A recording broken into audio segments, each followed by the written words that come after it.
would have clotheslined the average human being and dropped him in his tracks. And he said that thing went rifling off.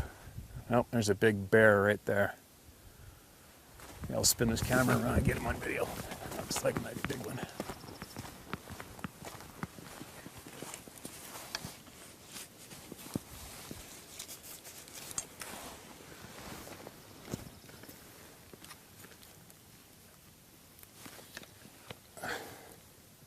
The odd time, that's about it, but they're not that active there as well.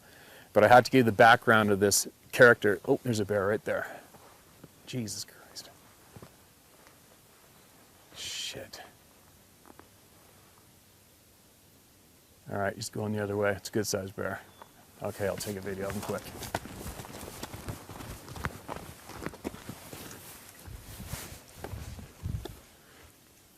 Sucker came out right in front of me.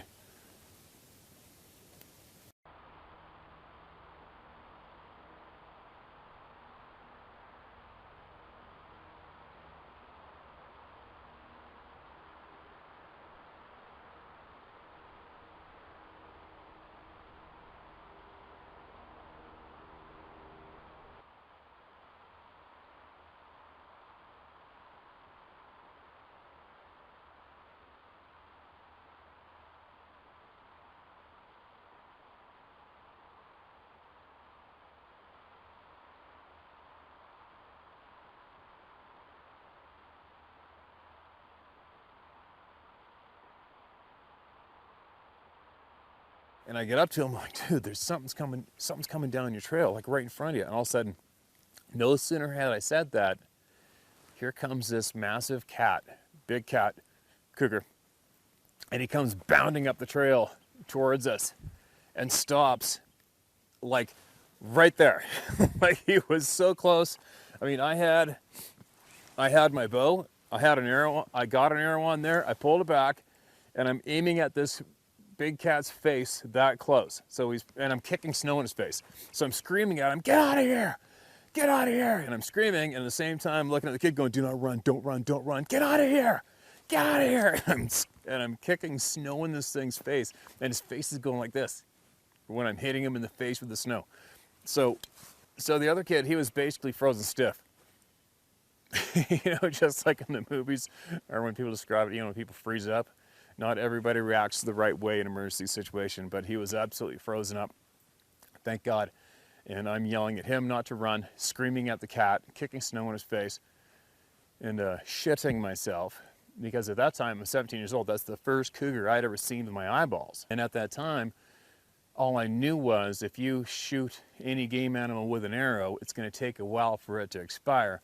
And I wasn't that familiar of a hunter yet. I didn't realize, you know, if I just drilled him with an arrow here or there, he would have turned around and took off. I didn't understand that at the time. All I'm picturing is, okay, one sound out of him, one more step, I'm going to let him have it with the arrow, and I'm going to hold my bow in front of us and try to fend him off until he dies. So finally the big cat, he turns around and started walking away like he owned the joint. And when he got about 15, 20 yards away, then I let that arrow fly at him, but by then I was trembling so much, I've been holding the bow so long, it just went between his legs and he kicked it into gear. Basically on the edge of a bit of a hill, there's a massive drop off behind me. I don't know if you can see that way back there. There's quite the impressive cliff face right there. I might, if there's enough daylight, I might move up the road and see if I can get an angle on that, get that in the backdrop. It's really something else. And the conditions are right. There's a huge wall of ice forms on there. And there's a handful of local psychopaths that go and ice climb it. I don't know, man, the things people do, right? But anyway, and there's an epic view off behind me here.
So back again.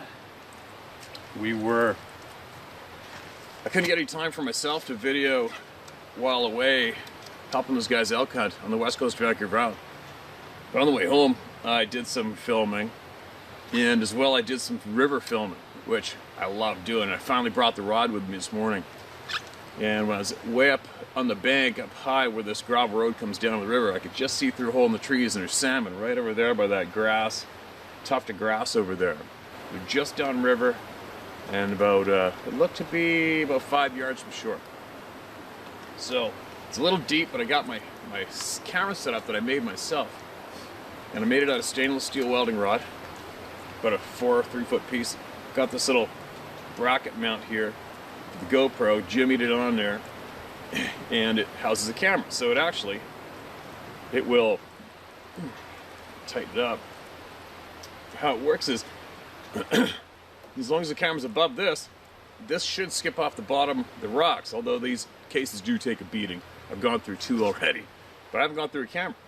And then I tie the fishing line. I just bent eyes in the end of the steel welding rod, and I put some electrician's tape on here to hold the knot and then protect the knot from getting bashed and anything and make it last a little longer. It seems to be working really well. The only tough thing is when I cast it out to go down here, I have to have this float on my side as it goes downriver to ensure the lens is down. So it's almost like playing blackjack.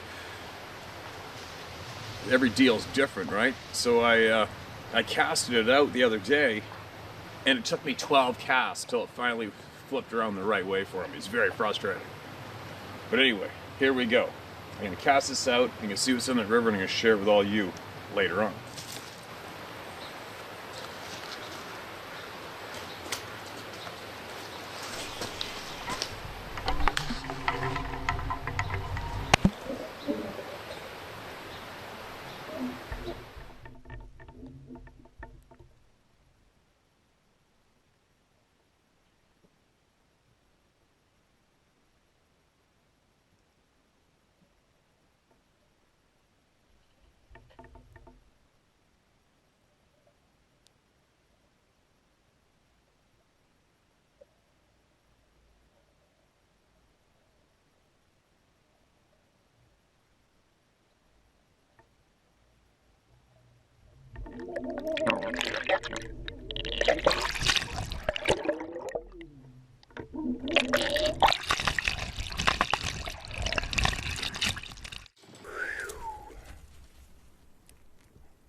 Gosh,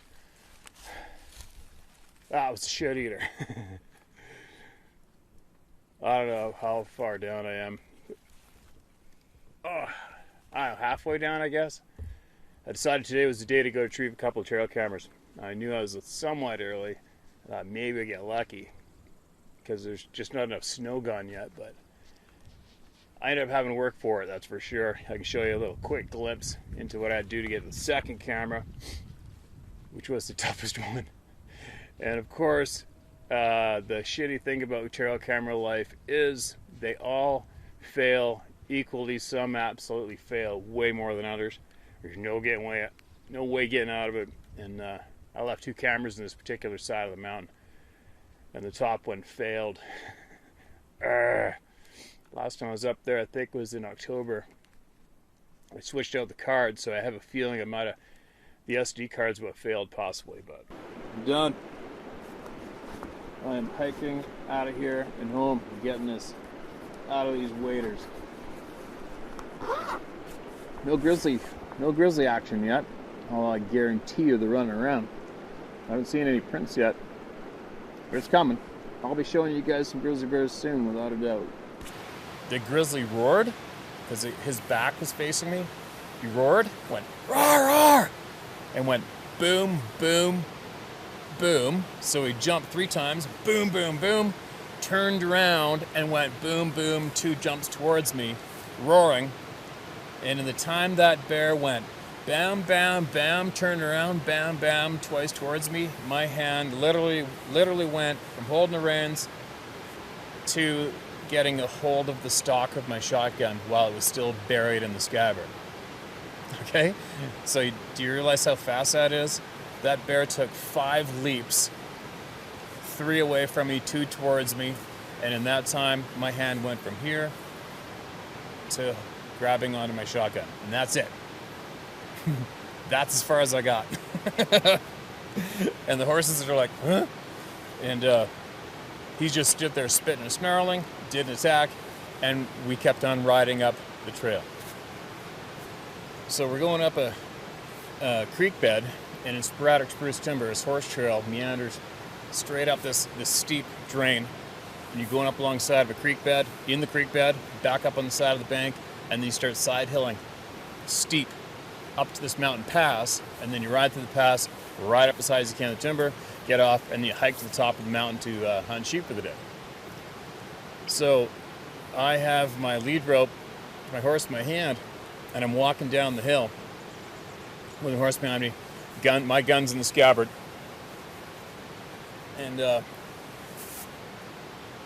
we're just kind of walking down. It's not a rocky trail. It's pounded down dirt and moss, so it's fairly quiet going, right? And then your thermals, it's late in the day, so your thermal wind's coming uphill. So anything downhill coming up that trail isn't going to smell you. So, and Ken has a moose tag burning a hole in his pocket, and there's big moose around here. So I'm just walking down, not talking, and I just come around the corner, and I hear something. I hear something like right there. There's something right there. It sounds like it's running. So, and I'm thinking it's a moose, and it's turned around and it's heading back down I can tell it's starting to move away from, sounds moving away from me. It's right there.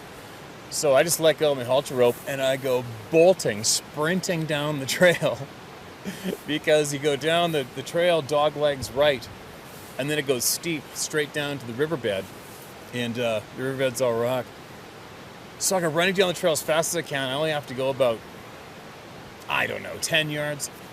And I hooked around to the right because I wanted to see what was running down the trail ahead of me, so I would know if it was a big moose or not. And if it was, then I just back off, tell the doc to get up his horse, tie up, and I'd call him back, or else we'd shoot him as he goes up the other side of the riverbed up the other bank. So I go running down the trail, spin around the corner. I'm like, oh my God. And here is one of the largest sow grizzly bears I've ever seen in my life, and 3 3-year-old cubs. And they are about 15 yards away from me, and they're fast walking down the trail ahead of me. And thank God she didn't see me. I would have had nowhere to go. It was spruce trees, it was like maybe 3 to 4 inch stunted spruce trees and buckbrush, and I've never had. It was probably one of my better pucker factor heart attack moments, as I am actually physically without a weapon running on my feet after a huge mature sow mountain grizzly bear and her 3 3-year-old cubs. And they're all less than 30, 40 yards away from me, and I'm running after her on a trail. And I can only imagine what would have happened had she looked back and seen me, and she would have been on me like that, and she would have shredded the living shit out of me, because obviously it wouldn't have been a chance encounter. My body language in her eyes would have been me running after her and the babies, which would have sent her into attack and kill mode without a question about it. She wouldn't have bluff charged me for that. She wouldn't have ran at me and beat me up a little bit for that move. She would have killed me for that move.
Maybe I'll show you guys a 360.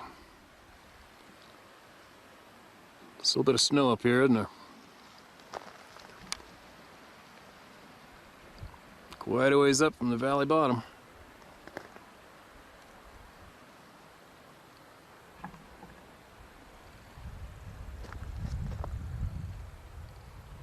There you go.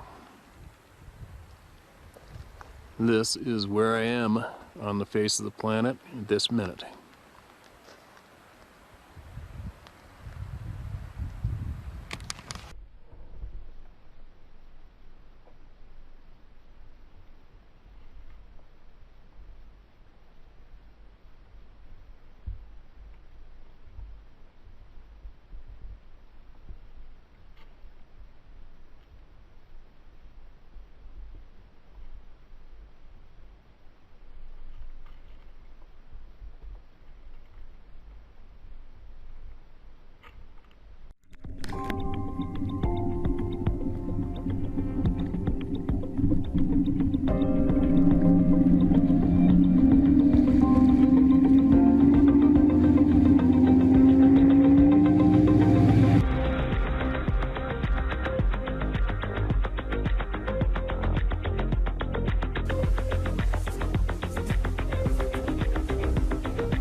So right up there, around that corner up top, well, not quite to the top, maybe 3/4 of the way up, there's a logging road. Switchback goes up, and some people made a cabin up there, and a lot of people go up there to jump off in their paragliding rigs.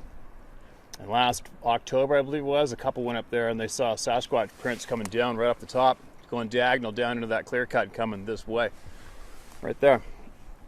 And also, to give you a bird's eye view of up there, that is where I took this photograph of me standing on the stump. Actually, I was making videos up there. And that's basically right where I was standing, maybe within a couple hundred yards where that being came down off the top and was angling from my right in the photo down to go past an angle that way. Thought I'd give you that little tidbit. There's a lot of sightings in this valley right here. A friend of mine was jogging that way, about maybe a kilometer that way. There's a place called the Big Cedars around the corner there. And he was jogging through there and something was paralleling him in the forest, scaring the shit out of him. Doesn't know what it was. And this guy's seen a lot, believe me. He's very A-type. But anyway, there's a couple of tidbits for what's behind me. There's a lot of moose behind me. There's mountain goats back in here. Grizzly bears, black bears, wolves, deer, wolverine. Yeah. Pitt Lake River, Northern Washington State, Mount Baker area. I don't care if you use my name. I'm not much of a typist, and I never went to college for an English degree. My father's side came from England to Canada in the 1800s. I was later told most of my family were born in the St. Mary's Hospital in New West, where my father later tore down that hospital with a wrecking ball. Irony.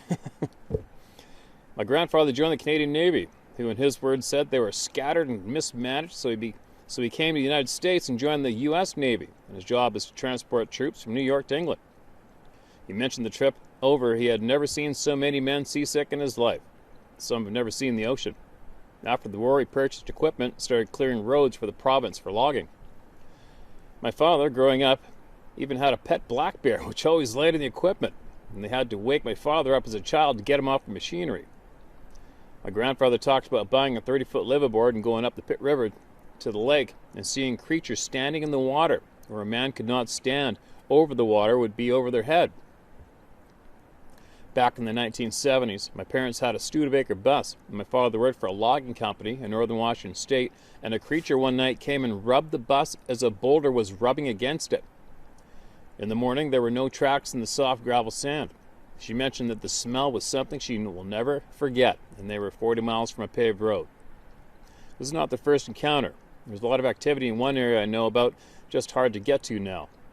In the 80s, a sheriff down here came to a man's house from a call, and a man was torn apart limb by limb as a grizzly did the damage, but here we only have black bears. He reported it was an animal who killed him, so we did not have the crazies come out and flood the area with stupidity. I live in the mountains on acreage, and I have never seen one, but I have placed Rubbermaid bins in various spots when camping that had my gear in it. Last summer, one was picked up and moved 100 feet on a ridge, and no chew marks, and all items were not tampered with. Ever since logging has happened in my area, a lot of animals are displaced, making a bottleneck for animals to move back into Canada. I do not know of an old road that is an access point. Thank you for what you do. As an old saying I was told not long ago, paranoia is a sign of heightened awareness. If you're ever down south, I'll buy you dinner. Robert Arthur Price. All right, Robert. Appreciate that, man, and I appreciate that offer. Hope I read that smooth. I think I'm snow blinded from my hike today, and the sun's absolutely bright. I'm getting it done. Those are very, very interesting mentions, and if you ever come across any more, we'd for certain want to hear back from you. If you got anything else you want to share, this is the place to do it, man. Oregon Bigfoot. Hi, Steve. My name's Randy. I found this site one day because of my own experiences with these beings. One incident that stands out is back in 2009 up in the Willamette National Forest. I belong to a gold prospecting club who has the mineral rights for the creek we were on. Mine and my wife's first camp out up there, I felt that something was on the hillside next to us, and the feeling was one of irritation, like all of us should not be there. We stayed and nothing negative happened. We've camped with many others at this site. Several years in a row, I always had the uneasy feeling that something was there looking down on us, but they always kept distance. A few years ago in the same place, set up my tent and went to bed. Later in that, I woke because something touched my head through the tent. I didn't sleep after that. Next morning, I asked some of the others who were close by if they came by my tent and brushed it, but no one did. I'll end it here, but I can tell you that some of my experiences with these beings are not all bad. Those are for another time. I love what you're doing, so please do not stop. All right, Randy. Don't be shy, man. You see how long it took me to read that? 2 minutes? Go ahead and share whatever you got, all right? Just send it this way, and I'll get out there and share it with the people, because there's a lot of people out there who want to hear it, including me, all right? Sabe. Good afternoon, sir. You can use my name due to the fact there's not a person on this earth that can intimidate or scare me in any way, shape, or form. The only man that ever put the fear of God in me was my father, who passed away in 2003. One big Lakota Cherokee Indian. Dad hated the title Native American for the simple fact it is an untrue title. His ancestors and mine have inhabited this land thousands of years before there ever was in America or Canada. My name is Brian Stidham. I now own the cabin along with 77 acres my parents purchased in 1966. The property is located in northern lower Michigan, and my property line borders the Huron National Forest. I don't want to give the exact location due to the problem I had a few years ago with the brain-dead fraudulent research organization. I prosecuted them for trespassing on 6 occasions, though I do appreciate the 7 trail cameras I located on my property and now reside in my possession. I grew up in southeast lower Michigan, but spent many weekends and holidays and weekends up here in what we called Heaven's backyard. Our nearest neighbor was 3 miles away as the crow flies, or a little over 5 miles by road. Mr. Ash, his proper name was John Ashoba, an elder of the Ojibwe and a member of the Chippewa Tribal Council. He was an absolute wealth of knowledge in the understanding and knowledge of the natural earth.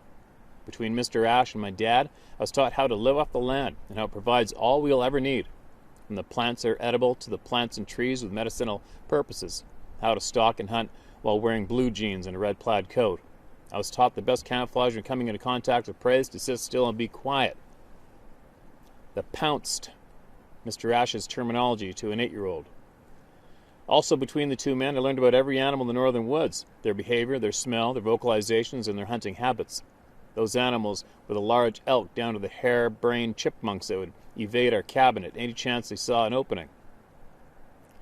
I was 5 years old when I learned to question everything. Independence Day weekend, July 6, 1975. After being at the cabin since the previous Thursday, along with my aunt, uncle, and cousin Dave, it was Sunday morning, and my dad told us to pack a bar of soap and a couple towels, and we, my dad, Uncle William, and cousin Dave, were going to go to the river bathe and swim. Though it was near 80-plus degrees up here in July, the river was cool, almost bordering on cold. In later years, I would tell my friends of mine that would come up in the weekends with us, you jump into the river, a baritone, and come out a soprano. We had been in the river about an hour. We bathed, then we moved down the bank 25 yards where my dad created a swimming hole of rocks. It's approximately 7 feet long and the width of the river at the location, which is a little 14 feet wide. We jumped in and had a ball for about a half an hour when I became cold and swam to the bank on the opposite side of the bank from which we walked in from, the road, down to the river. The banks of the river are steep. It's a 13-foot climb down to the river's edge. The banks are a solid wall of foliage along with steep banks with the exception of the path my dad created to get down to the water's edge. As I stood on the opposite bank shivering and teeth chattering, I told my dad I was cold. Then from behind me came the sound that can be described as the same sound a tire would make if the steam was pulled out of the rim. On my way back, it felt like the hairdryer had been aimed toward me, but the warm air covered me from head to toe. I remember feeling, that feels good. I looked at my dad, uncle, and cousin who had stopped swimming and were staring at me. The look on my uncle and cousin's face was odd to me. Hell, I was only 5. My dad, on the other hand, was now at the river's edge with his right hand up and open, as though he was waving high, and left hand was open with his palm facing toward me, a posture he learned from Mr. Ash. That's when I turned around. I turned to see a reddish-brown, hair-covered, gray butt. It took 2.5 steps to get to the top of the bank, then knelt down as it turned toward me. It was an Indian in a fur coat. That's when my mind interrupted what I was seeing, though it had large black eyes and a wide grin on its face. I waved at it and it stood up and walked into the pines. My dad looked at me and said, "Come on, buddy, it's time to go."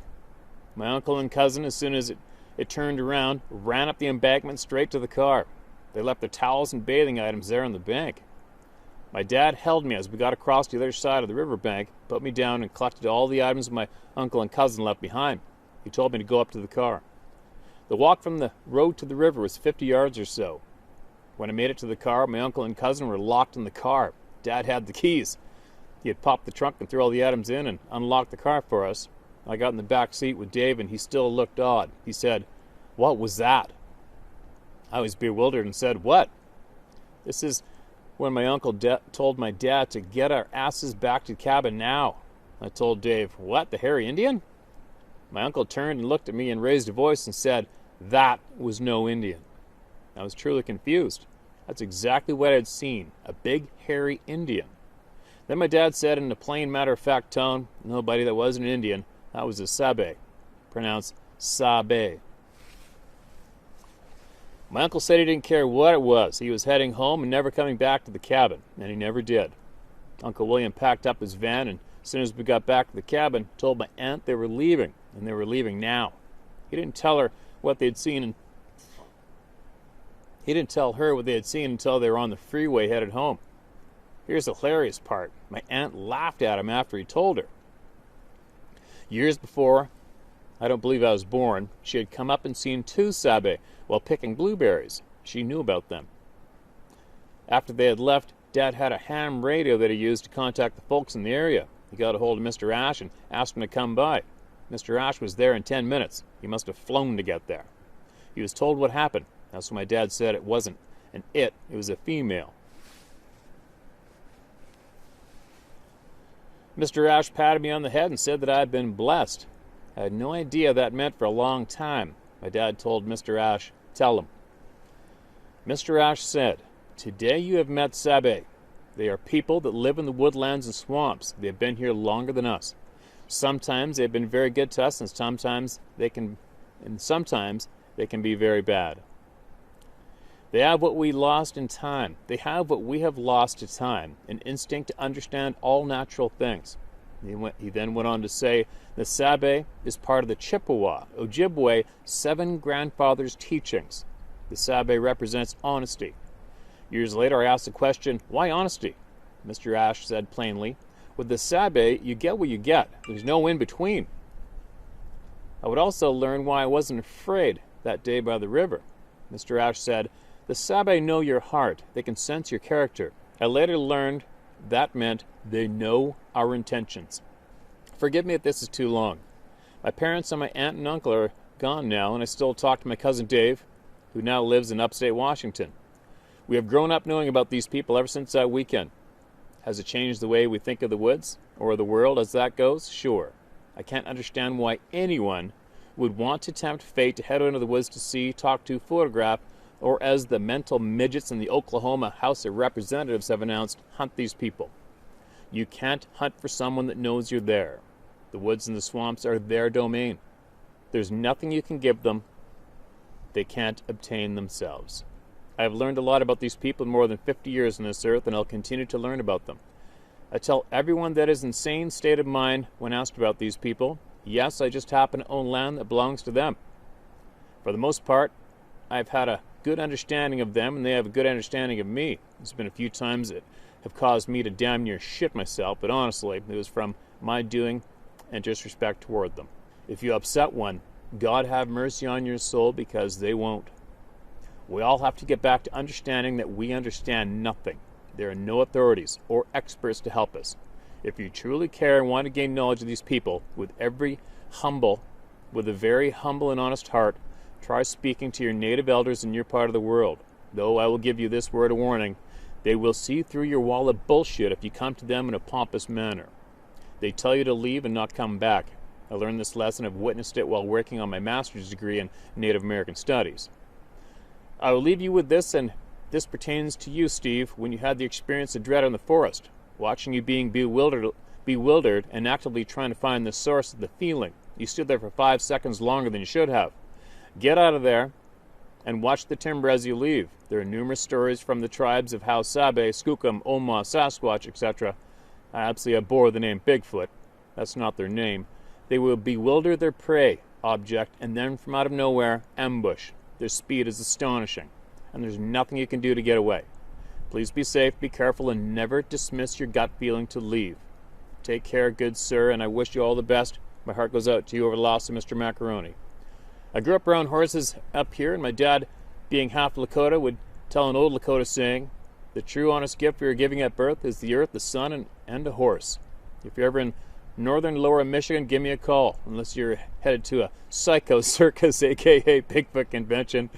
I want nothing to do with those mental midgets. All the best, Brian Stidham. Brian, I can't tell you how much I appreciate your sharing of knowledge. I so appreciate that. And we're definitely brothers without a doubt. You know what? Whatever knowledge you have you want to share with the people, man, please do it. And please do it here. And don't ever think it's too long, all right? I could probably read from you for a day without stopping for a break and not complain, all right? That was very interesting to say the least. Not surprising. Yeah, I learned about my gut feelings a long time ago. I also learned on my own that these beings know exactly what's going on at all times, and I learned at an earlier age that I was absolutely convinced that these beings know who you are the second you step into the woods. Maybe that's probably why it's given me a little more confidence than normal, as I keep going up on myself, and I don't stop living my life to the fullest anyway, right? But to all you people who are self-proclaimed researchers or even self-proclaimed experts, I hope you listen to this man speak and take heed to his words, man. Knowledge is gold. That was a good one. That was a good chunk of knowledge shared. But yeah, if you can, Brian, share more, all right? Share more whenever you feel like it. And if I am ever in the neighborhood, you can be rest assured I will be getting a hold of you for certain.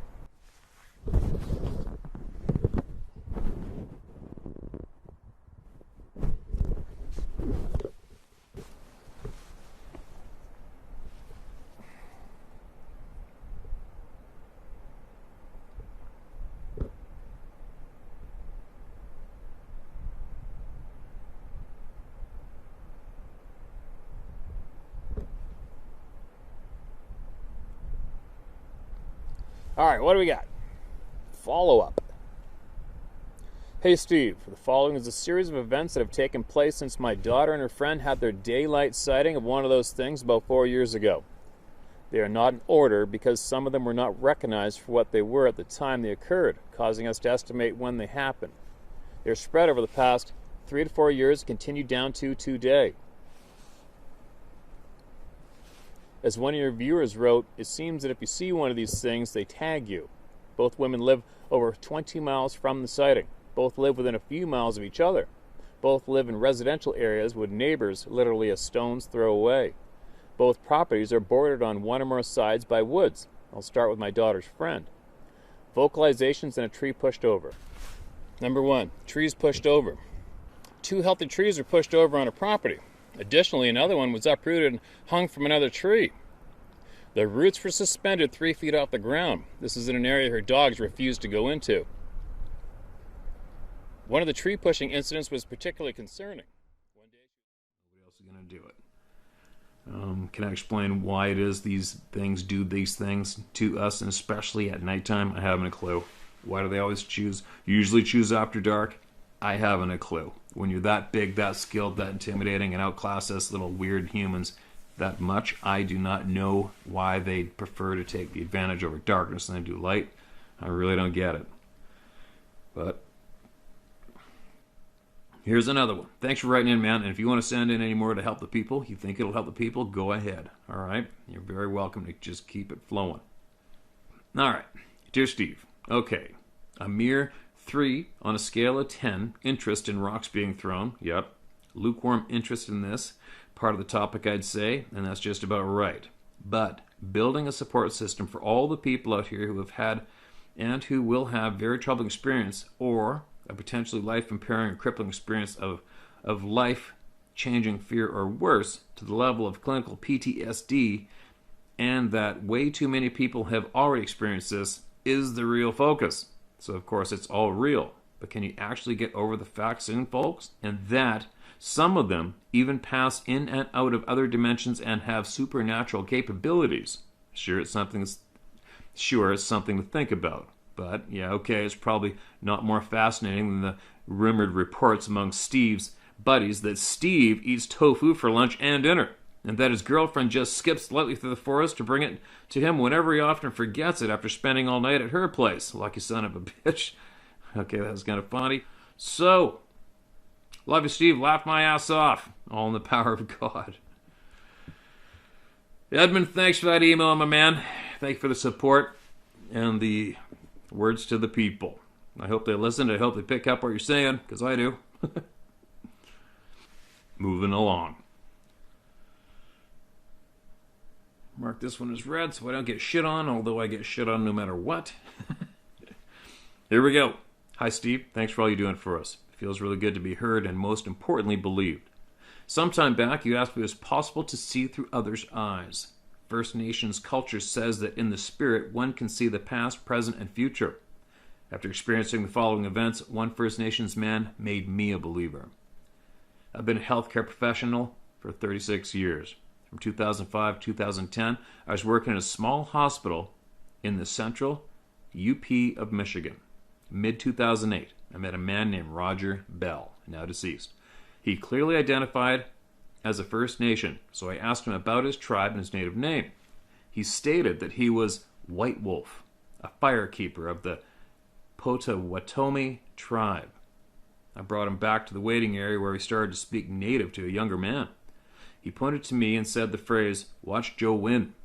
I asked what was said. He stated that I was named and introduced to his son.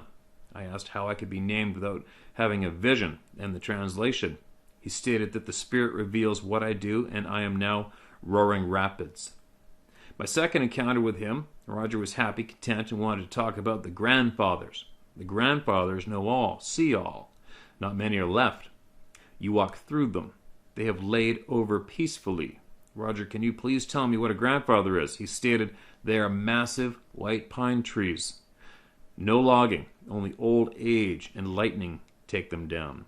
You walk over the long, narrow mounds where their springs bubble out of the ground. At this point, Steve, I was getting some serious goosebumps. This location is very remote. No road or trail, just good old-fashioned compass-bearing navigation. My third encounter with him was brief. I believe his terminal condition was taking its toll.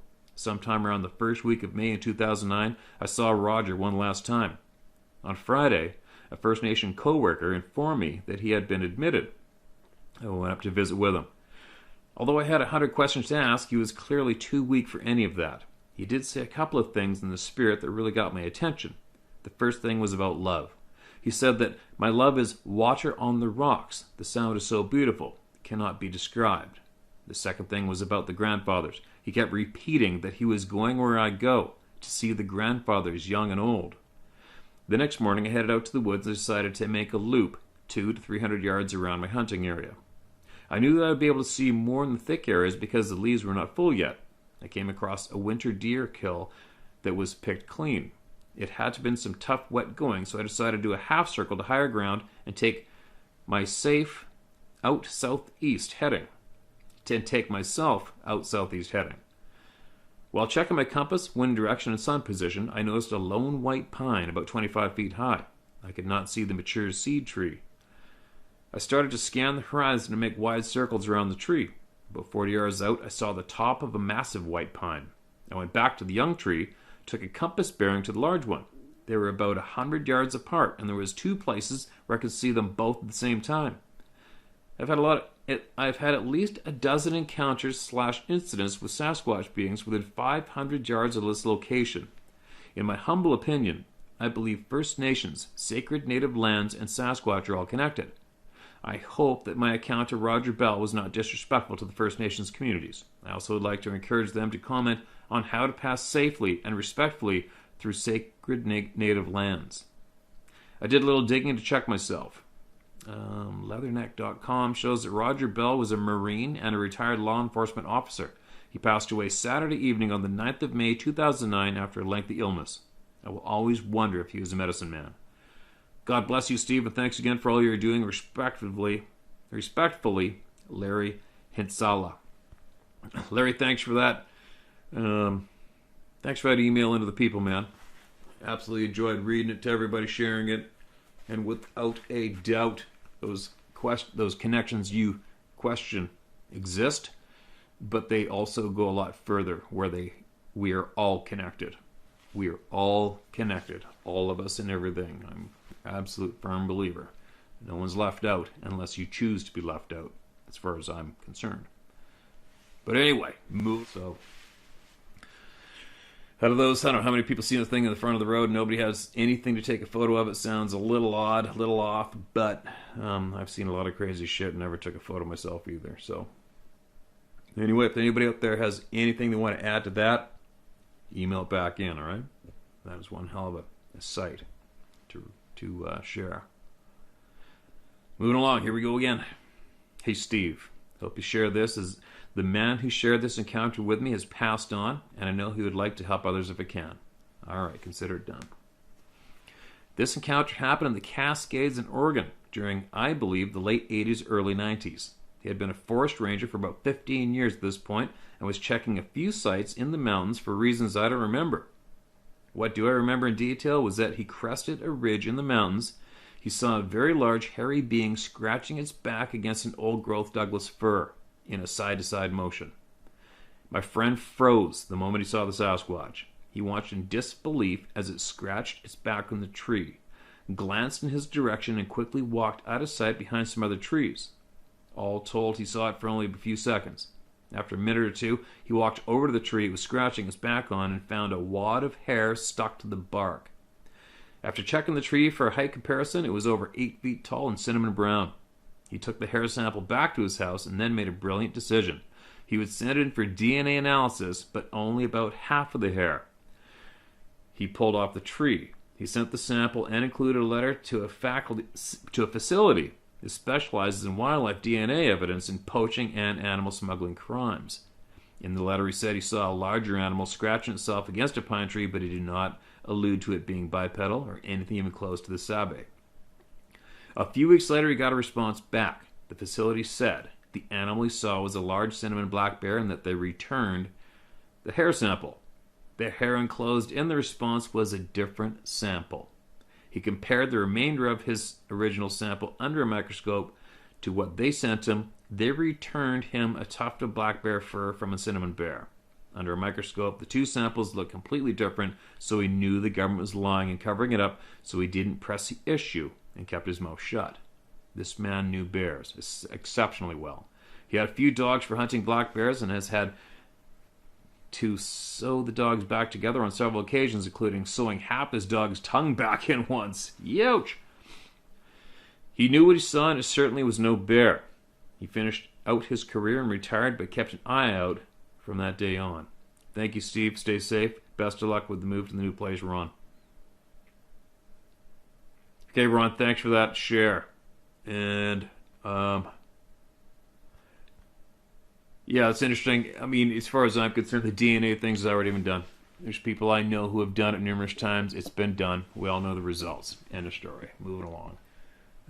I would not even be remotely curious as to where the other portion of hair is that he saved. I don't give a shit. It's obvious what's going to happen if you submit it to the wrong people. And even if you manage to get people you trust to do the DNA analysis, they submit it to the scientific community, it's going to get the gong. It's already been proven. Whoever the powers that be are, they will not allow this to be recognized at this time. They just won't, and they're going to put 10 times more effort in to stop us from succeeding in that physical proof for the public. It's just not going to happen. And that's why I always say, well, kick the pricks to the side. Who needs them? I don't give a shit. The people are the strongest force on the face of this planet. They just don't know it, the majority of them, right? That's why this channel is blowing off the frickin' charts. That's why there's around 7 million views a month of both my channels combined. It's because it's for the people by the people, right? Screw the people who snub the DNA. Screw them. Screw them. Kick them to the curb. They don't count. You stick with the people. We know what we know. We know what we see. The key is to keep speaking openly about it with confidence and sharing with each other. Obviously. Right? That's what we're doing. Look what it's doing for the topic. It is blowing it up. But that's what it would do for any topic on the face of the earth today. If the people are listened to, shit gets heard and shit gets real. If the people's voices get suppressed and we give that power to a small handful of people, well, we get screwed. That's all there is to it. But anyways, babbling a little bit. Moving along. Oh, I got so much stuff to do before we go. And obviously, by the time you guys hear this right now, I'm gone. I've been gone a while. But keep them coming. Keep them coming in. Share my story at howtohunt.com. Tell my story at howtohunt.com. Keep them coming in and keep the people talking. All right? Keep everybody talking. Nobody gets shut up. No more.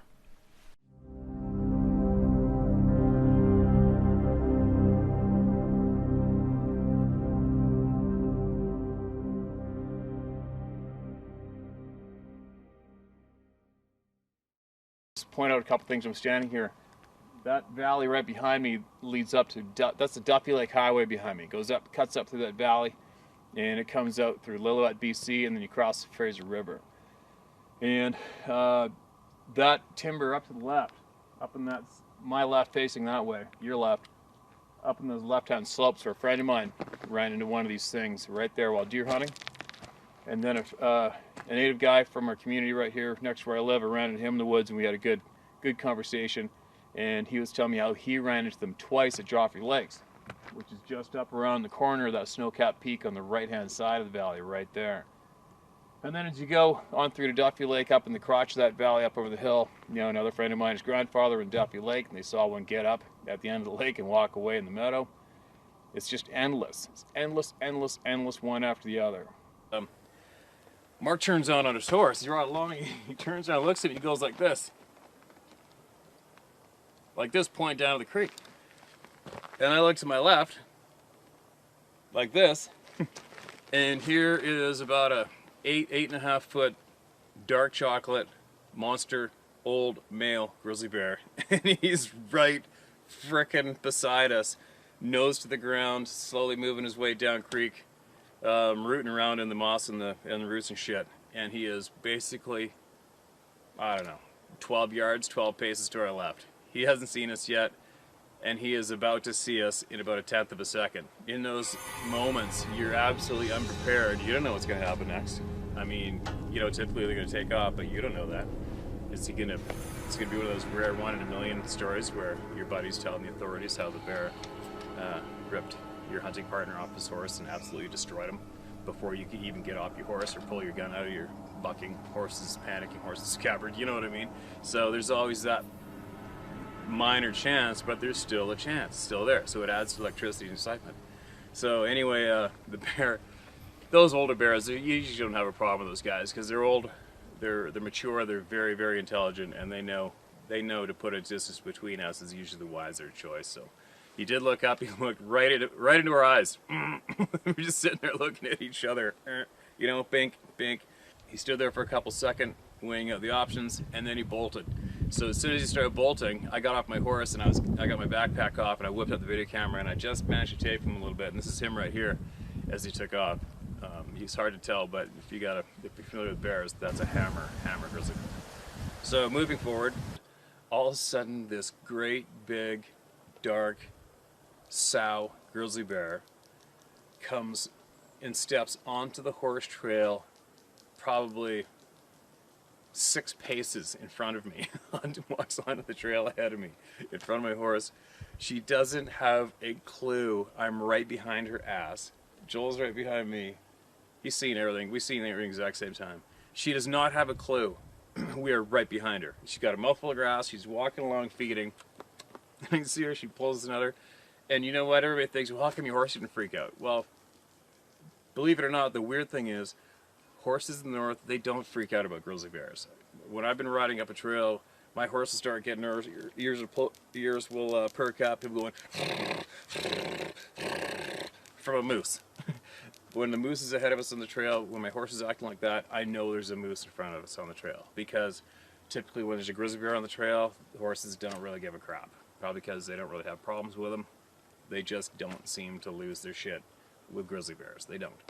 This sow comes and steps on the trail in front of me, and she's just slowly walking along. I'm like, my eyeballs are probably the size of saucers, and I glance back at my buddy Joel, and he's already got the brakes on. His eyeballs are big, and there's not much you can do here. Brain's trying to take in exactly the situation you're possibly in right now and what to do next. And all of a sudden, this little fur ball about this big of a grizzly cub steps out onto the trail right in front of me. I mean, I'm looking down at this football-sized grizzly cub, down at my horse's feet, and it is probably 3, 6, 7. This thing's probably 7, 8 feet in front of me and my horse.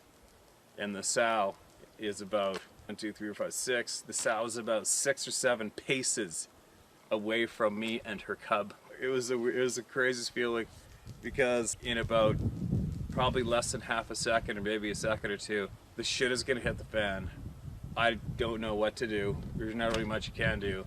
I know that I probably won't even have time to get my gun out of the scabbard of my saddle scabbard.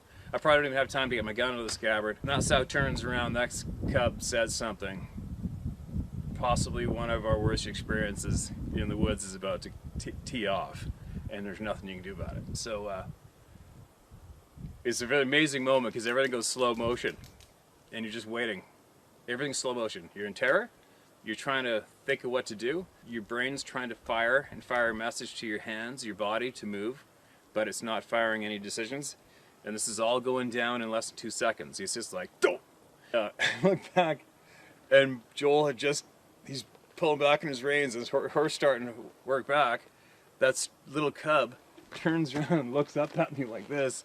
So I'm looking at the kid. The kid's looking at me. I look at Mom. She's just standing there chewing on some grass, looking straight away.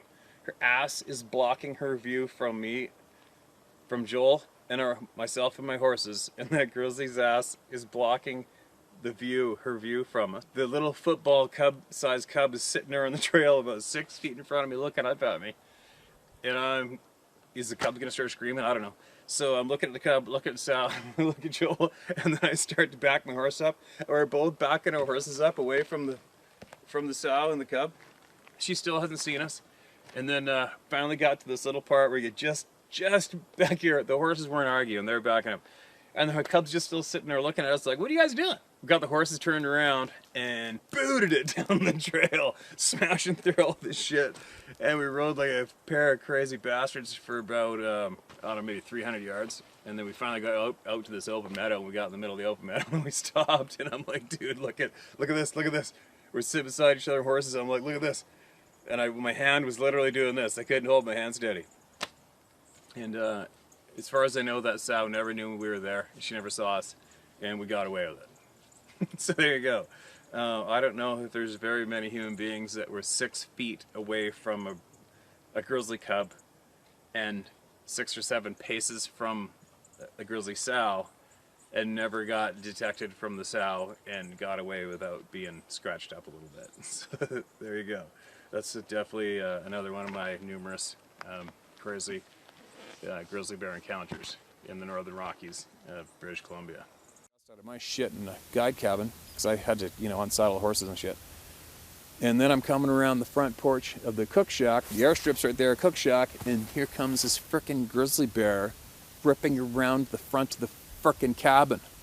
I'm in the cabin. I dive in the cabin, slam the door. Mark's like, is there a frickin' gun in here? Is there a gun in here? And then Mark had a 30-06 in there. My Ultra Mag is in my other cabin. And we open up the cabin door again, and this thing's like, rah, rah, rah, rah, making all these disgusting, frickin' slobbering sounds. It wasn't a monster bear, it was a boar. I think it was 7 foot. I think it was 7'4" or 7'6". But anyway, here's this frickin' bear trying to get us in the porch of the cabin. Unbelievable, never happened before. And so we slam the door again, like, holy shit, shoot that frickin' thing, man, shoot it. Like, you shoot that, what? You shoot that bear. That thing's obviously got some emotional problems, and you can't have a bear like that doing things like that in camp, especially with a couple kids or in a camp and a wrangler who's got to go out and get horses in the morning, 4 in the morning dark. So we open up the door again, and boom, Mark drilled it. And so it goes running around camp again, launches off the bank into the willow. And you can hear this thing gurgling and dying, growling, making the sound of the willow. And I said to Mark, I go, let's go in there and finish that. Let's go finish him quick. Because you do not want to shoot a grizzly bear in camp and have it go disappear in the willow and not know where it went and not know if it's dead. You don't want that to happen. That's very, very bad. So I go running to my cabin, put on my headlamp, grab my rifle, jack one in the tube, the same round that I've been jacking in the tube since the beginning of the fall, And I go running into the willow towards the sound of this grizzly bear gurgling and growling and spitting in the bush right there. The willow's this deep, you can't see him. I got the headlamp on, and I come up on him, and he's right there, and he's 90. He's dead. He's dying. His lungs were actually hanging out the other side of him. This is a perfect shot from 30-06. Mark drilled him one, and I didn't have to shoot the gun. You can see a picture of the bear right here. This is him right here. And so it's pretty exciting. I jacked that round out and pushed it back down on a rifle again. And then we went back to camp, and the next day we had to spend the day skinning that thing out and getting rid of the carcass, because you don't need that carcass in camp. And yes, grizzlies eat dead grizzlies. and we got the carcass out of there, drug it off with a horse, and skinned it out, filled out. We all filled out witness reports for the Conservation Service. And that's what went down. Oh. There's so many frickin' bears around me right now, it's ridiculous. Man, I think I was up here 2 weeks ago, and had 6 bears come in on me. And I've been sitting here for about an hour. One came over working his way. I was listening to him shred stumps apart the whole past hour. He's right there beside, about 20 yards to the right. Another one came out on the road here. And I'll probably go up the road and sneak up on these guys and videotape them in a minute. A little more. I already videotaped them anyway. So anyways, more Sasquatch stories. It is kind of funny. Well, I don't know. I guess I'm starting to realize how much more and more. I mean, the topic sure is popular. It's crazy. So many of you people are interested in this topic. It's pretty amazing. And it's actually healthy. It's good.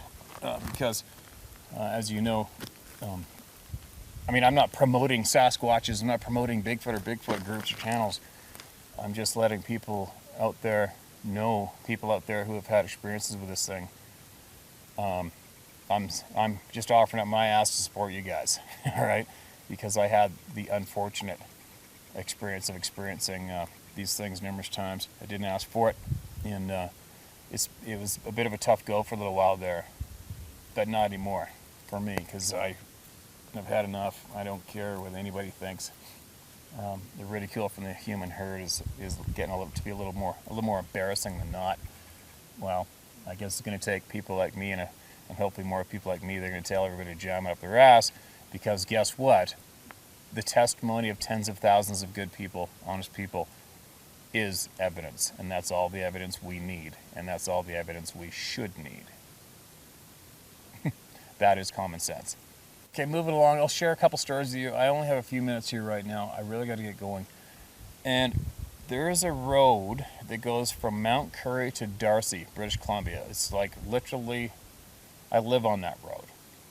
You go to the end of the road, you go up the road from where I live, hang a left, up about 300 yards, hang a left, and that road starts. And the amount of Sasquatch sightings that have been on that road between Mount Currie and Darcy is kind of frickin' mind-boggling. And I'll give a handful of them to you in quick form. One guy I talked to, a white guy, married to a native woman, lives in the Mount Currie band. He told me he tracked an 18-inch footprint with a 6-foot stride through the snow along the Birkenhead River. No, he tracked it. It came down off the bank, crossed the highway, and went down to the bank of the Birkenhead River, across the train tracks down to the Birkenhead River. 6-foot stride, 18 inches. And he pulled over and parked and went after it and started tracking it. And sure enough, he said, there it was in the river. Snow everywhere. And here's this frickin' black Sasquatch in the river. And he saw it. And whatever happened from there on, I think he crossed the river and went up in the bush and he lost sight of it. But there's one more story I heard firsthand from the person who saw this. Another young fella, good close friend of mine, one of my best friend's sons. He was driving along a place called, I think they call it 8 Mile, which is shy of Darcy, but up towards that end of the highway, and he's coming back, heading south at nighttime. And when you're coming south, the high side of the road is here, with the dirt bank going up, the low side's down here. He came around the bend and said this thing was about to step onto the road. Saw him coming, it took one step back, stood in the ditch on the low side of the road, and it towered over his truck as he drove by, the charcoal black who knows how tall it was, but it sounds that it must have been 8 or 9 feet tall anyway. And he said it really freaked him out, and it was actually pretty upsetting for him to see that thing. And its eyes reflected back in the headlights, once again, as usual. So there's another one. Another one, a bunch of campers I know at Birkenhead Lake. They were having a camping weekend and a party weekend, and something was pushing trees over in the darkness beside their camp. 2 or 3 trees. And another one of these people apparently went to camp and lay down on the sleeping bag and sleep off to the side of the camp on the ground. And he said an enormous hand came out and went on his chest and shook his chest like this. The thing frickin' touched him. And he freaked out and is still a mess today from that. That's another first-hand story I heard. Do it the way you want. I don't really give a crap. I'm just sharing with you guys some stuff I've heard over the years. And what else? The girlfriend of mine who I used to date years back, who had the one running beside her car looking in at her, she lives on that road. She lives about midway up, or used to, and lives on the east side of that road traveling up. And it's all private property on that side where she lived. No neighbors. I think her mother lived in the next house right tight to her. And you would have to go from the road through their property to get to the back of that one mountain that she used to hike up and down for exercise, go exploring stuff. And she had a Rottweiler that would basically rip anybody in half at any time. I got along with it. And she said that something, she's upstairs in her bedroom watching TV, dog's in there, and something started slapping the side of her house that high up, shaking the whole house, and the dog was crapping itself crawling under the bed.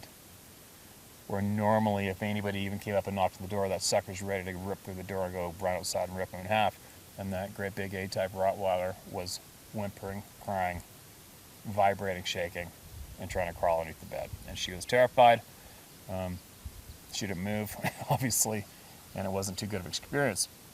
And then I bumped into her a few years later, and she said that she went on a hike up the side of that mountain behind her place, and, quote, what she said to me was, they left a frickin' antique camera for me up on the trail. I'm like, what? And she told me that she went up the bank, up that trail, which you can only get through her property. There's no people around there. And lo and behold, blatantly left on a piece of moss right there beside her trail was this ancient old antique camera. Make of that what you will.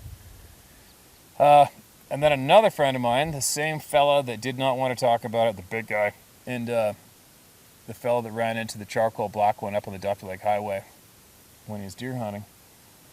Well, we were at my old place up the Permanent Meadows having beers, and one of our friends, this potato farmer, had brought over 200-pound bags of potatoes for him, which he was going to take back to his restaurant that he managed in Whistler.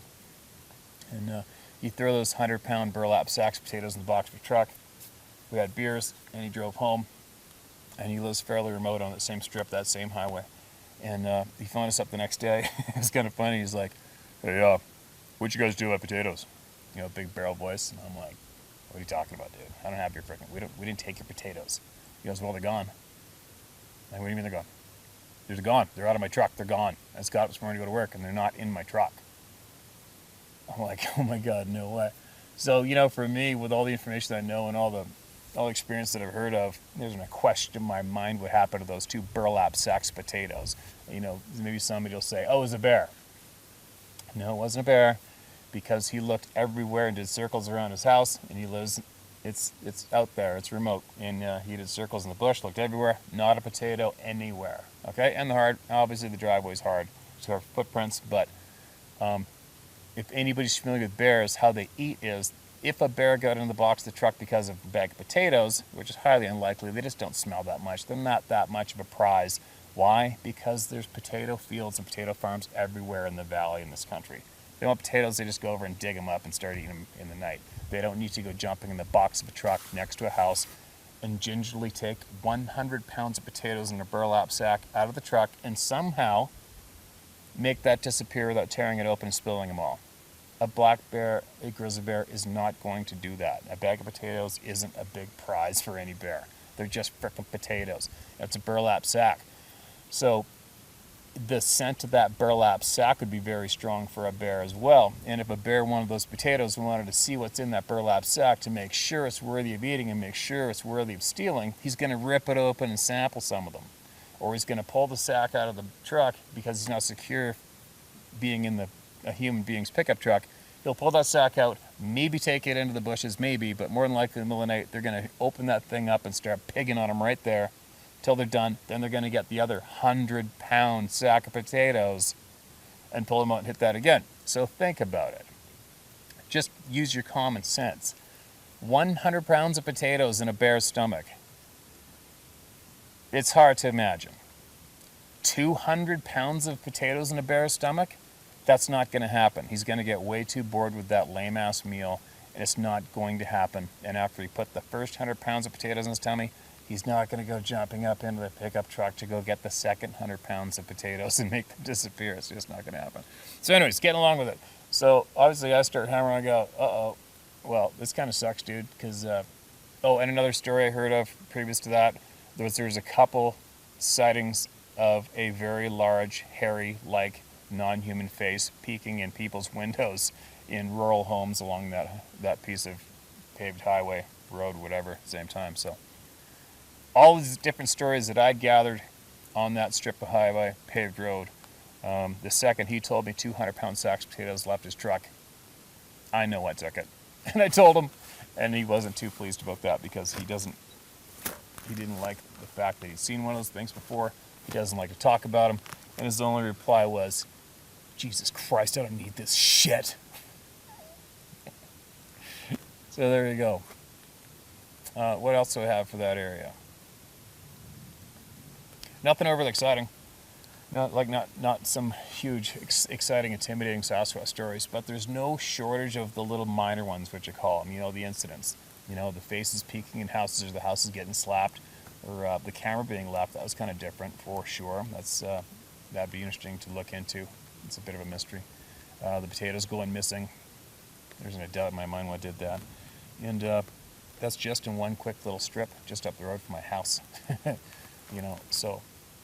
Yeah. Sasquatch stories are very, very common. Sightings of these beings are very, very common. And if you have an honest curiosity about it,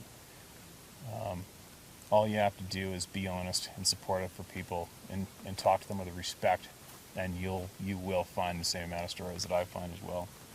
Because the second you start laughing at somebody, or treating them with ridicule or downplaying them or attacking their character, they're just going to clam up. They're going to have zero respect for you, and they're probably going to start avoiding you, and they're not going to want to share anything with you. So if you're curious about these beings, you guys, you want to learn about them, you're going to have to be open, patient, kind, and non-judgmental, and show your true sincerity in being curious about this topic, and get people to share with you, and then you'll learn. And there you go. But anyway, backpedaling. Before that day, now that I realize we're potentially going to go looking for grizzly bears intentionally, I said to Henry, I go, okay, well, let's shoot our guns. We've been through a lot here in this hunt, and now let's just make sure our guns are still on. So Henry pumped one out of his rifle. It's still on.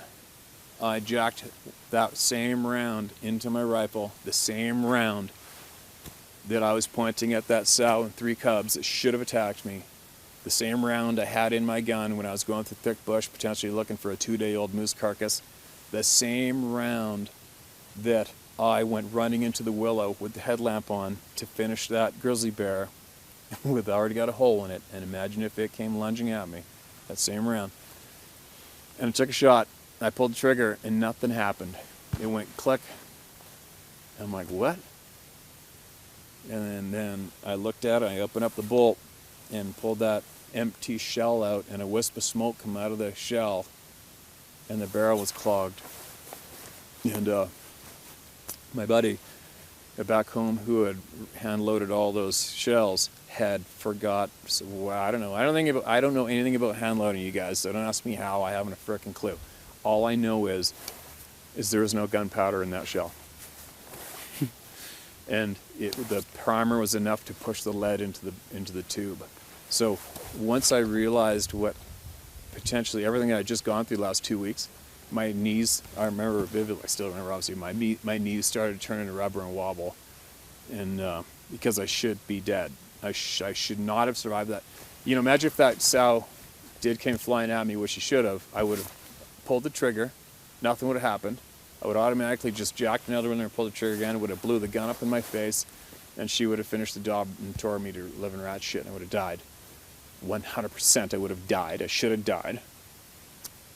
The bear, oh yeah, and take note, after the Grizzly tried to get us in camp, tried to get me in camp, get us, I want to find out where that thing came from the next day, and I backtracked it, and you're not going to believe this. So that bear was in camp at noon. It followed my hunter and Henry and I, all the way up followed us up the trail. We tied up the horses and went down and sat. It sat on us up there somewhere. It sat on us. And then that bear followed us all the way back to camp and then decided to charge on the porch. Is that not a mentally handicapped, emotionally disturbed frickin' 1 in a billion grizzly bear? Like that moment, that episode right there is absolutely mind-boggling, frickin' amazing. I still cannot believe it. Like a grizzly bear like that, okay, he wants to kick my ass or somebody's ass. He's already sitting on me in the thick bush up there. That bear could have killed both of us at any time he decided to. That's how much they outclass us. We were just sitting there talking about who knows, we were bullshitting, using our spot scope binocular, looking at a mountain. You would never suspect in 10 seconds there is a mature grizzly bear stalking your ass behind you from downwind in the thick bush. He would kill us both like that. Why he didn't kill us both then, I haven't a freaking clue. Why he followed us from the thick willow, why he didn't pounce on us in the willow at camp at noon. Instead, he followed us all the way up the trail, sat on us. Why he didn't pounce on us up there, I haven't a clue. And then he followed us all the way down, and then he said, "Let's get it on." We're at the cabin. Absolutely frickin' crazy, stupid, bizarre. But get back to that round. Imagine if when I went running in there to finish him off with my headlamp, and he was very much alive, and I went click. He would have been on me, shredding the living shit out of me. Mark would have blown him up. He would 30-6 for certain. Who knows what kind of shape I would have been in by the time he managed that. But that made me feel absolutely sick.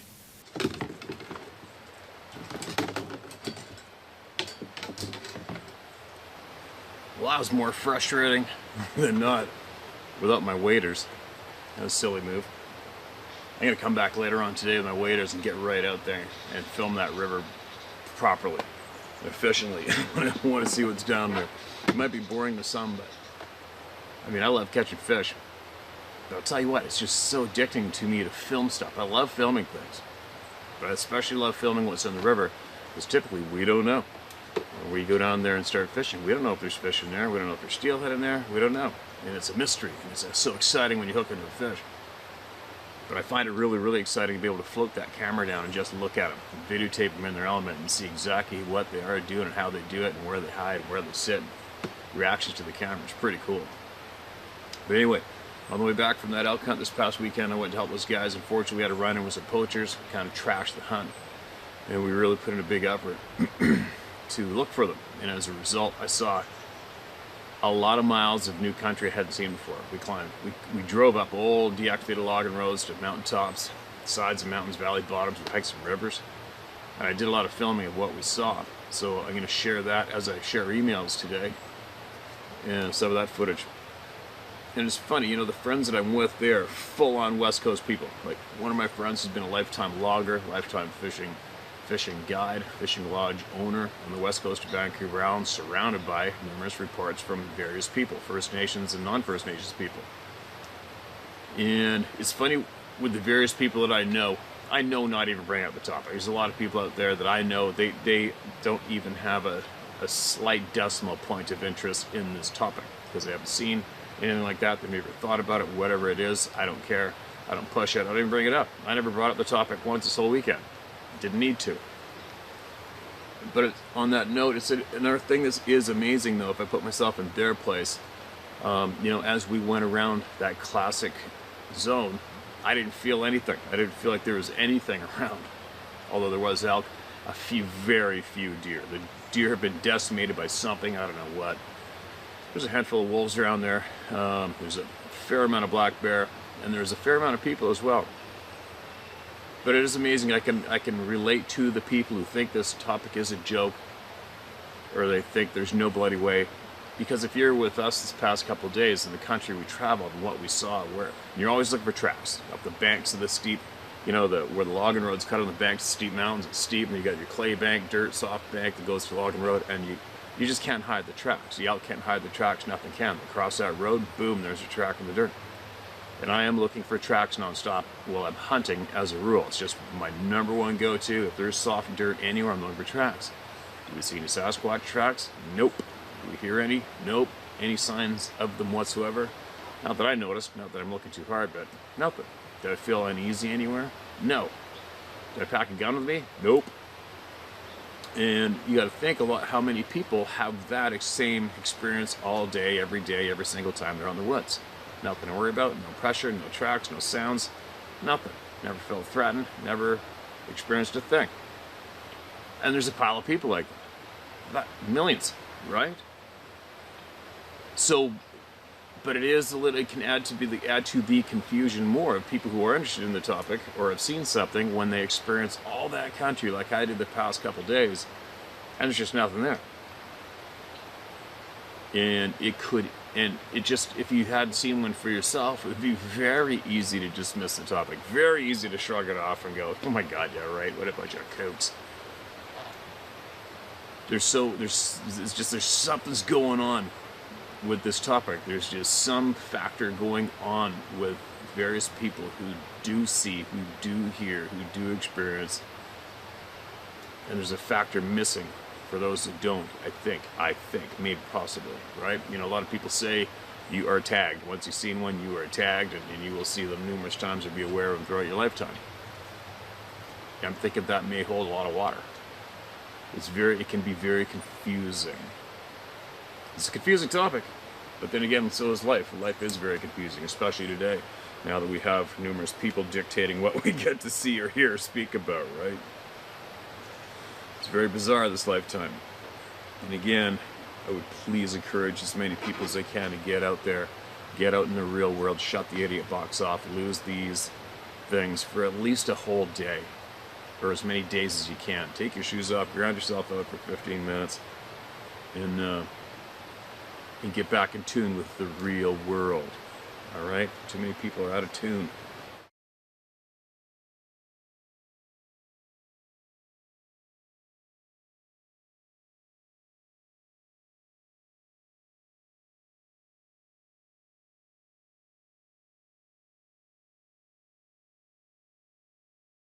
Reports of such a creature have been reported for hundreds of years, but it was in 1958, after a worker found 16-inch human-like footprints in soil in California, that the name Bigfoot was created.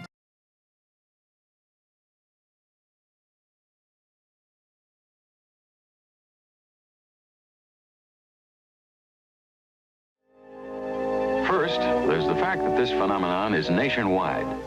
That each year, people of all kinds from many places report seeing the giant creature, describing it as being covered with hair, being half man, half ape, and as having an overwhelming stench. The footprints show 5 toes and an imprint like any one of us would leave, except for the size. They are nothing like a bear's track.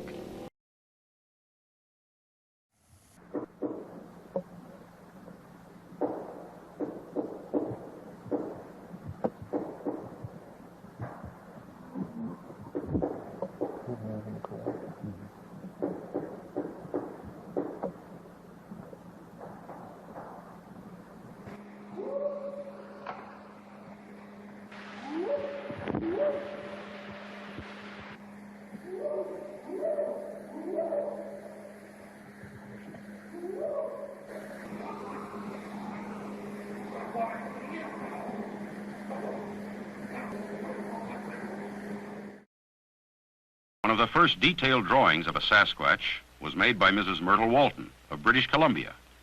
Her father, William Rowe, had the unique experience of being able to watch a Sasquatch at close range. My dad come and asked me to draw a picture of this animal or human, for him. He called it a Sasquatch.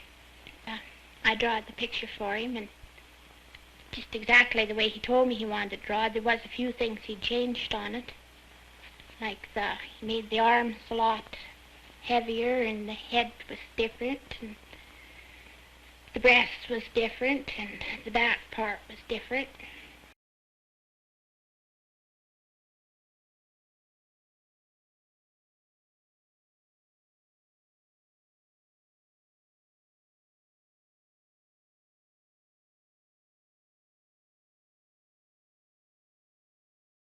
Albert Ostman, in 1924, was camped near Toba Inlet in British Columbia. While asleep in a sleeping bag, he was picked up and packed several miles. Daylight found him in a small valley encircled by cliffs. This was home for a family of these creatures. He was able to escape after 6 days by getting them sick on a box of snuff. Now let's listen to Mr. Ostman's experience. Well, there was 4 of them, and none of them look alike. There was what I call the old man, because I had no scale or any rules for measurement, but he was at least 8 feet tall, and must have weighed at least 800 pounds. But what I call the old lady, she couldn't have been over, what, 600-700 pounds. She was probably 7 feet tall, and they were all covered with hair. By the time he began to film the creature, Patterson was 120 feet away. Roger Patterson began to run after the Bigfoot with his 16mm camera. He stopped at a distance of about 80 feet and captured the most famous section of the film. The Sasquatch looks over its right shoulder at Roger, who then falls to his knees. After Patterson's film reel had run out, Gimlin tried to follow it on horseback, but it disappeared into the woods. Patterson called Gimlin back, and they both tracked the believed Bigfoot for a few miles before returning to the initial site, measuring the creature's stride and making 2 plaster casts of the most visible footprints. As it walked across the sandbar, I was able to get some fairly good footage of it. It turned a couple of times and looked at us, and as it turned, it seemed to give me the impression that it didn't want anything to do with us. It didn't run, it didn't act scared, but yet it acted leery of us. If the F ratio was, say, F4 on the Patterson film, and say if it was F7 on John Green's film, you could not align the background. Those lenses had a curvature. Anyway, I hope you enjoy this little panorama. It's a unique combination.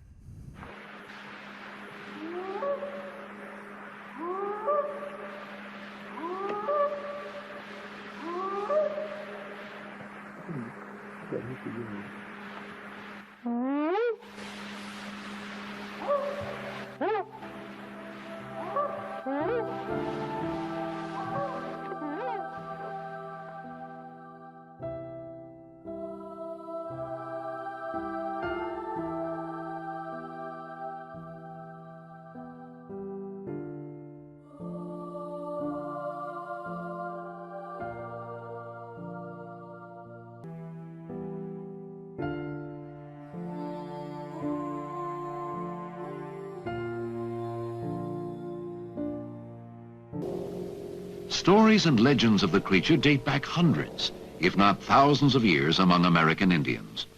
Masks, tribal rites, and rituals have been dedicated to the creature. And he's known by 100 different names: Siatik, Oma, Bushman, Skookum, Wild Man, Sunaqua.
the Yeti.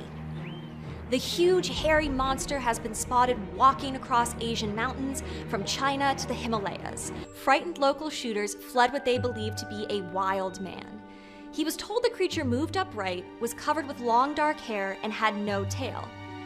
Written accounts of the Tibetan legend of the Yeti date back to the 12th century. Also called a wild man, many accounts describe the creature as an ape-like being, over 6 feet tall, walking on its back legs with reddish-brown fur covering its muscular body. Yeti are believed to live in the alpine forest below the snow line, although they will brave higher altitude for food and shelter.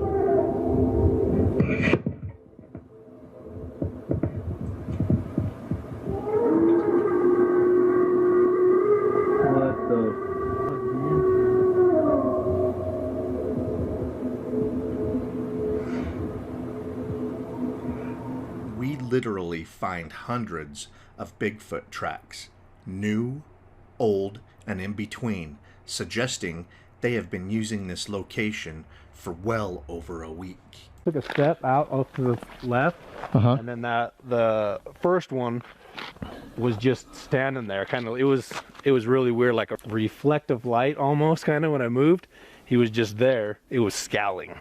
He was scowling and kind of looking, and it was probably about 5 seconds, and then he kind of like huffed, and you can see all the cold coming out of his nose, and that's when I drew.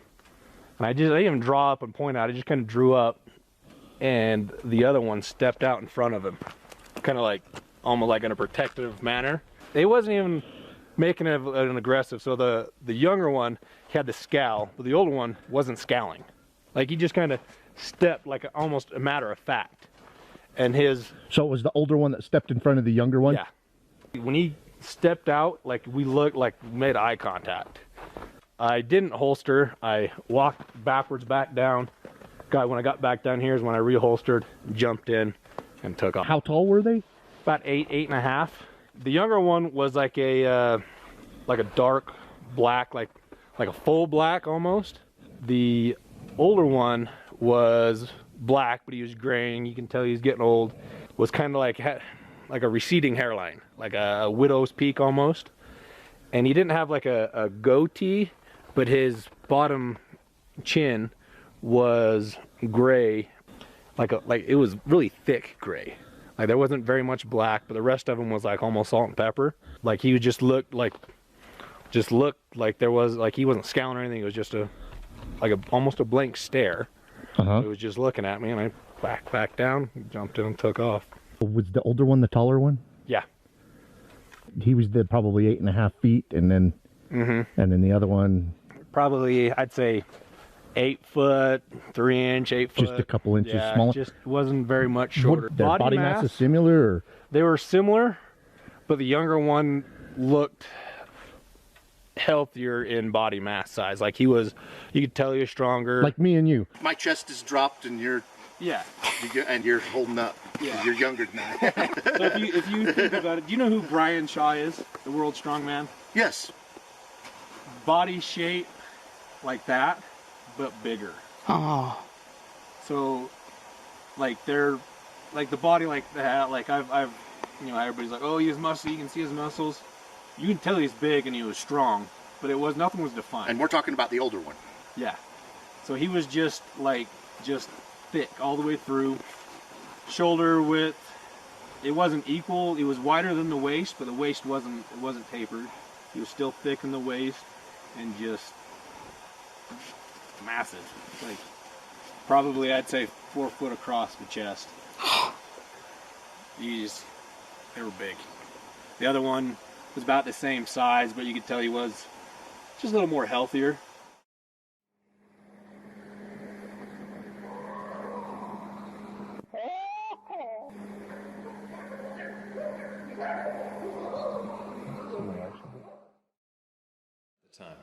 really brought back that day when I sat down and read it over to share with you. Hopefully the sketch is clear enough to see it. It was done with only a HB pencil and stuffed in an old backpack in my shed for 8 years, so it's gotten a little faded.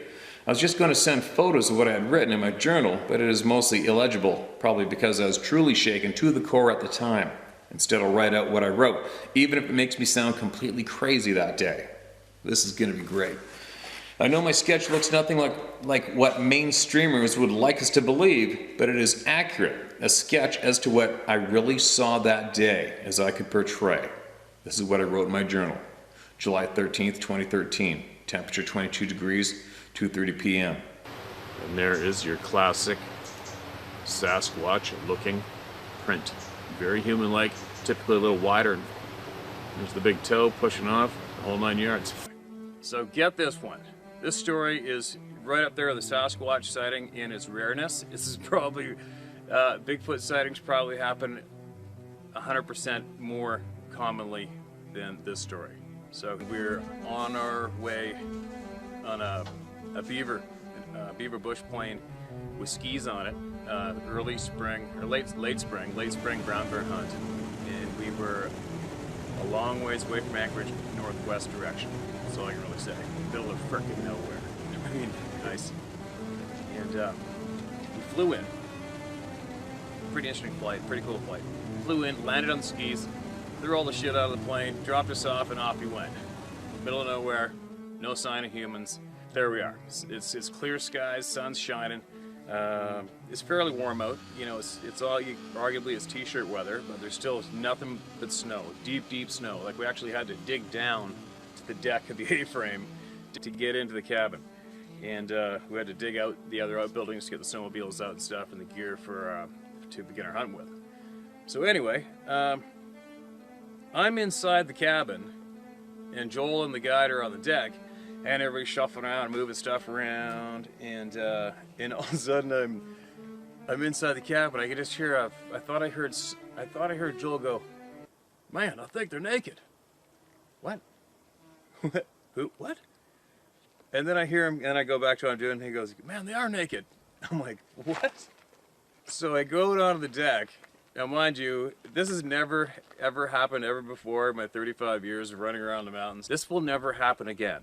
If it's happened to any of you, I'll be absolutely surprised because I've never heard of this happening. I go down to the deck, and here's these two buck-naked, smoking hot, perfect-looking, fitness model-style bodies. Flawless. Perfect hands, beautiful smiles, sunglasses on, little backpacks on cross-country skis, and they're buck-naked, standing there looking at us giggling. What?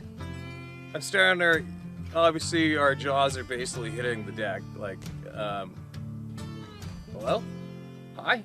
What do you say? You know, and they're standing there. I'm like, how's it going?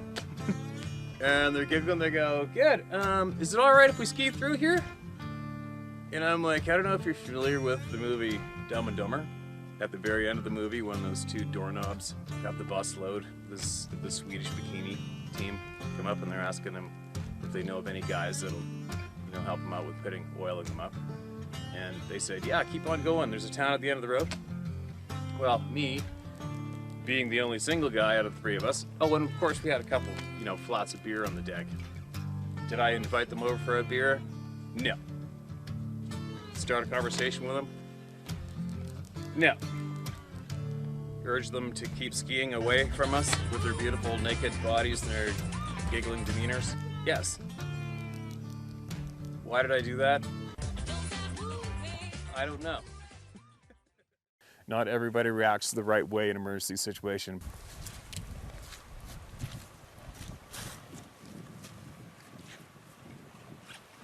Well, I hope it's not too breezy. There's a bit of a breeze coming down. And it's got a breeze on the camera. I hope it's not too breezy. I can't tell. I don't have any earphones with me to hear it out or not. And thought I'd throw these two beautiful knuckleheads into the mix. It's kind of weird. It's the first time I've given them hay this year. And tell you what, not having that macaroni here and not feeding him. It's the first time. It's kind of weird. And you almost wonder, like, when the hell is that pain gonna go or fade a bit? You know what I mean? It's tough. It is so tough. Not having him around. It's so weird. It's just so weird. I'm sure more people than not can relate to that loss and that gap. It's just really weird. It's a weird experience. It's not a happy one. And it's just so weird to realize that he's just not coming around the corner. He's not coming and running up out of the trees or anything. Weird.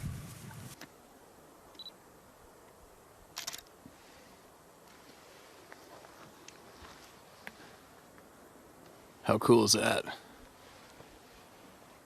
It's a big boar.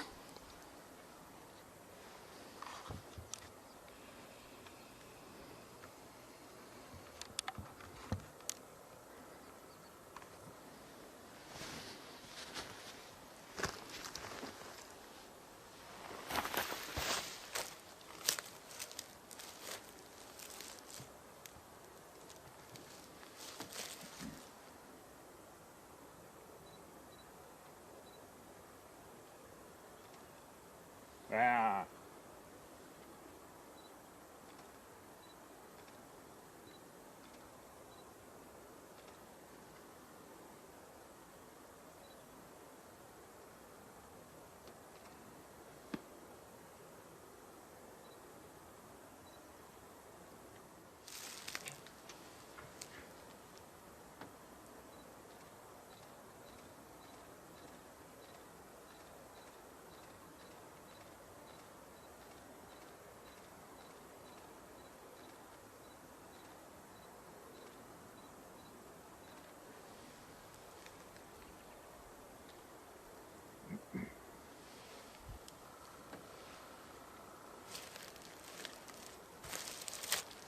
Wouldn't that be a great backdrop to share a few emails?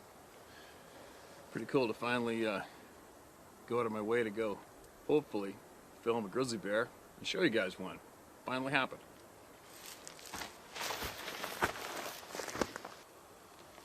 But anyway, so this big boar grizzly bear behind me is chowing down on the new grass. This is typically a moose wintering zone right here, so he obviously doesn't have a moose down right now, otherwise you wouldn't see him out there. He'd be laying on it right now, guaranteed. And maybe what I'll do is I'll take the camera and I'll do a quick little 180 around here. I'll show you where I am. And I'll zoom in on Mr. Fuzzy Bear behind me one more time, and then I gotta get home. I think I got about 45 minutes to get home. I'm late. I got horses to feed. Anyway, let's zoom in on this guy one more time and I'm gonna get out of here. And I'll show you where I am before it gets too dark. So I came from that direction, and then the road will wrap around that mountain in front of the grizzly bear. And these are some surrounding mountains, beautiful peaks surrounding this tight valley.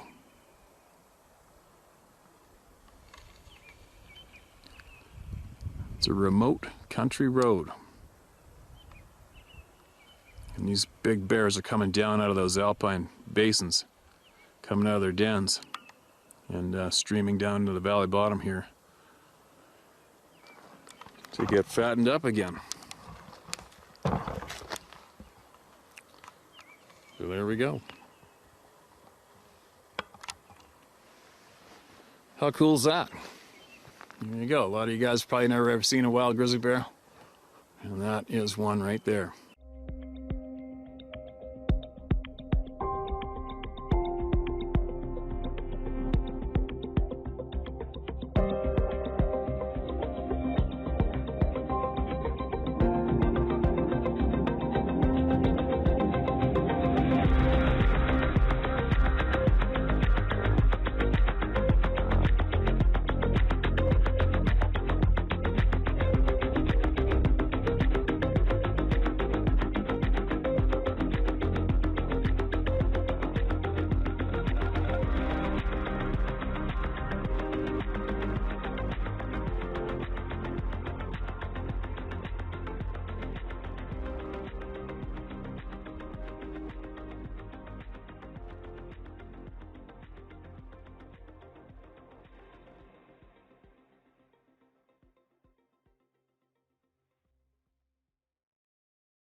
Now let's just take a long valley.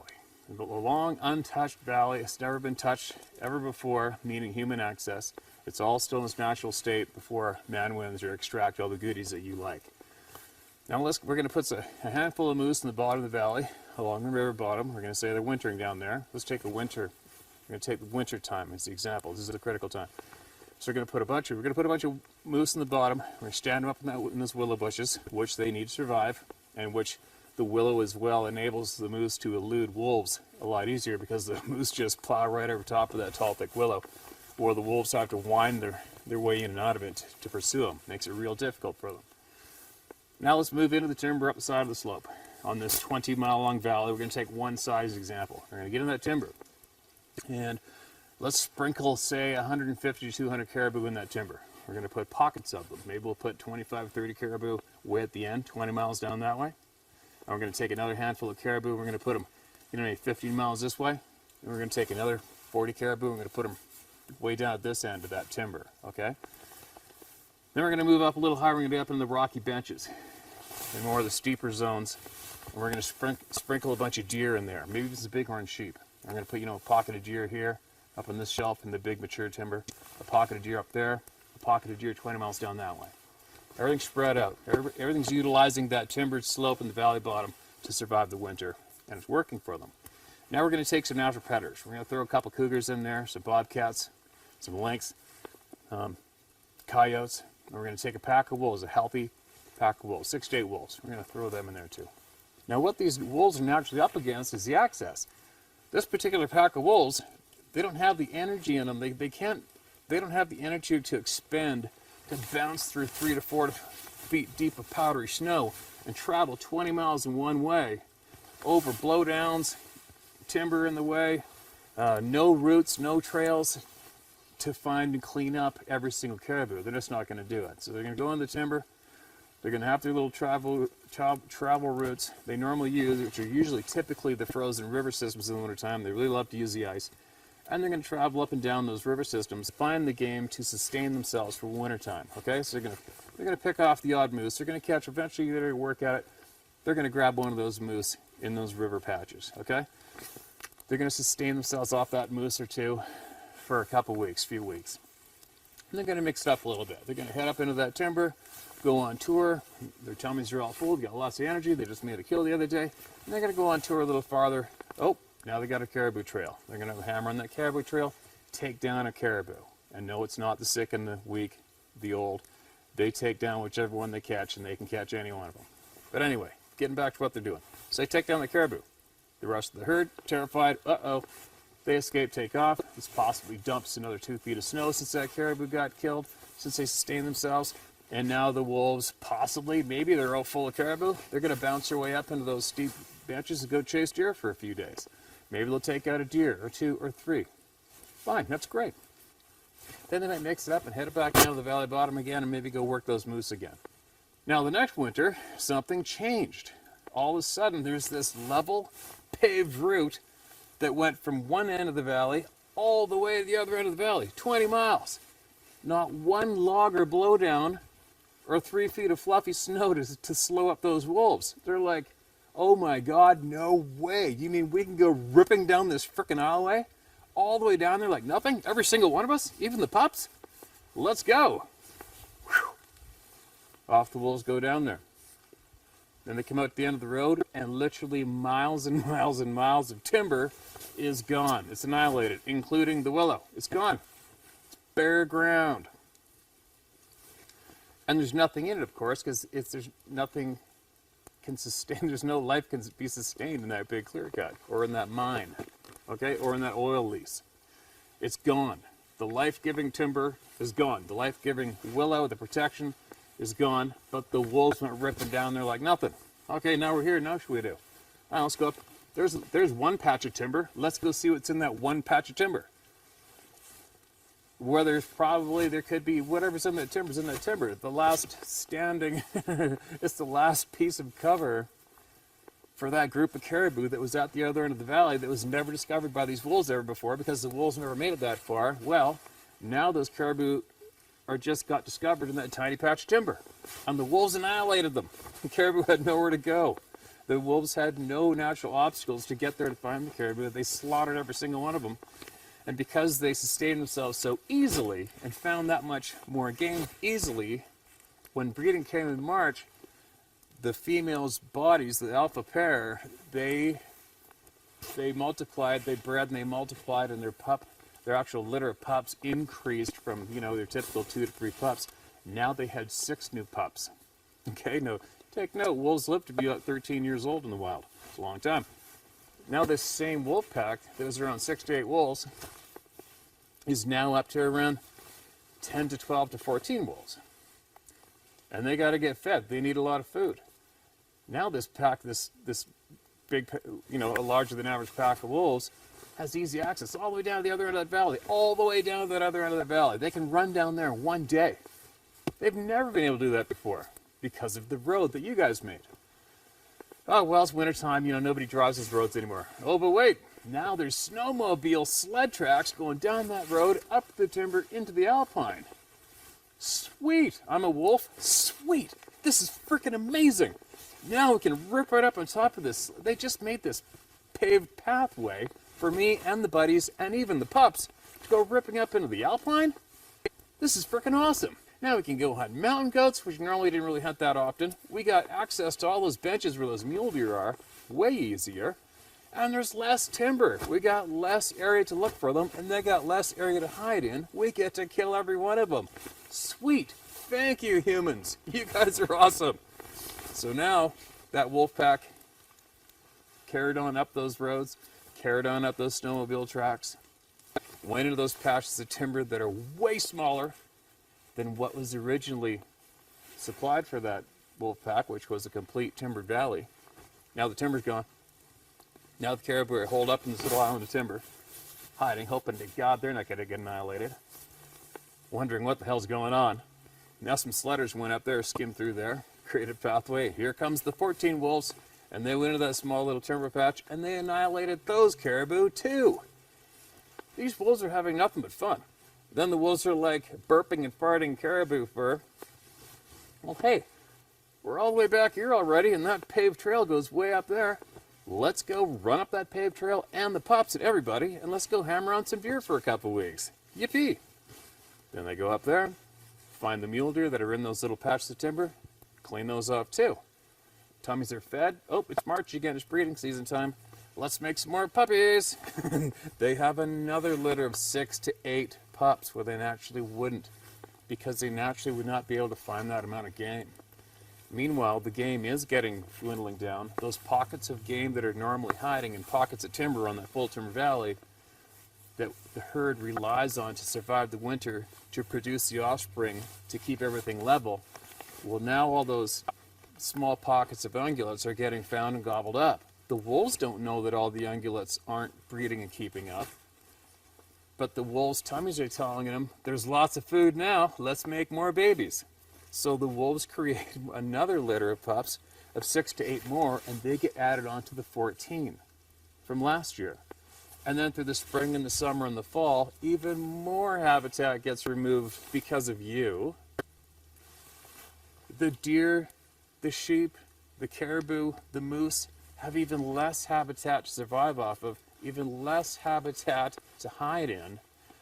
Now you've got a pack of wolves that are up to around 24, 26 wolves strong. And they got to get fed. And now they have even more paved routes to go find all the remaining ungulates. Now they have even more snowmobile track in the wintertime to run on top of, even the pups too, everybody, to go find the remaining ungulates, and they gobble them up too. And then they're gone. And then people like me, who spend an average 200 plus, 250 plus days a year in the woods, First Nations, cattle ranchers, other concerned outdoors people, hunters, trappers, they see this going down, they ring the alarm bell, and they get absolutely shit on and attacked by the very people that caused all this to happen. You took away their food, you took away their cover, you created access for the wolves, and you enabled the wolves to reproduce unnaturally and annihilate all those game animals, and now you're trying to protect the wolves from being leveled out from humans that actually really care. I mean, you could not create a more of a perfect storm to annihilate the ecosystem than you, the anti-hunter, anti-trapper, so-called concerned conservationist. You've done a beautiful job. It's absolutely unbelievable. It's frustrating, it's heartbreaking, it's sad. It's like a bad car accident. It's just, you drive by and you look and you just feel just sick to your stomach. And there's nothing you can do about it.